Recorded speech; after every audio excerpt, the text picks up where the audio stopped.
மதுரை, திருச்சி, விருதுநகர் அரசு மருத்துவக் கல்லூரிகளில் முதல்வர்களை நியமிக்க உயர்நீதிமன்றம் உத்தரவு பிறப்பித்திருக்கிறது. அண்மை செய்தியை பார்த்து வருகிறோம்.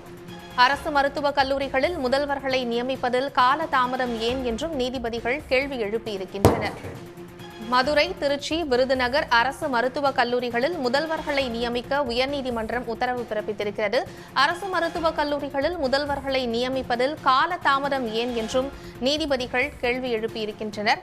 கூடுதல் விவரங்களை செய்தியாளர் ரஃபீக் ராஜாவிடம் கேட்கலாம். ரஃபீக் ராஜா, இந்த வழக்கின் பின்னணி என்ன? கூடுதல் விவரங்களை பதிவு செய்யுங்க.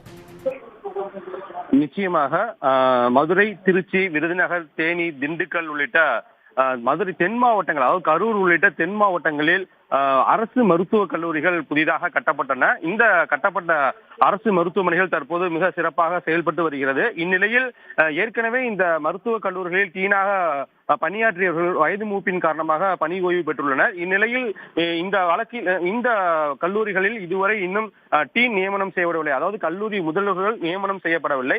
இதை எதிர்த்துதான் மதுரையைச் சேர்ந்த வெர்னிகா மேரி என்ற பெண்மணி உயர்நீதிமன்ற மதுரை கிளையில் ஒரு மனு தாக்கல் செய்திருந்தார். குறிப்பாக மதுரை தென் மாவட்டத்தில் உள்ள மிகப்பெரிய ஒரு மருத்துவக் கல்லூரி.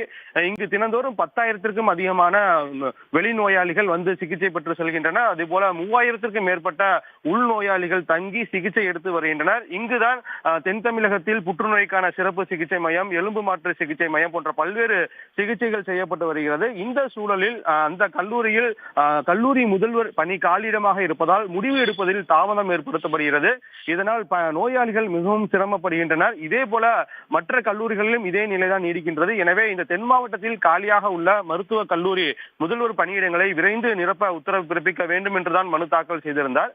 இந்த மனு இன்று நீதிபதிகள் சுப்பிரமணியன் மற்றும் விக்டோரியா கௌரி ஆகியோர் அடங்கிய அமர்வு முன் விசாரணைக்கு வந்தது.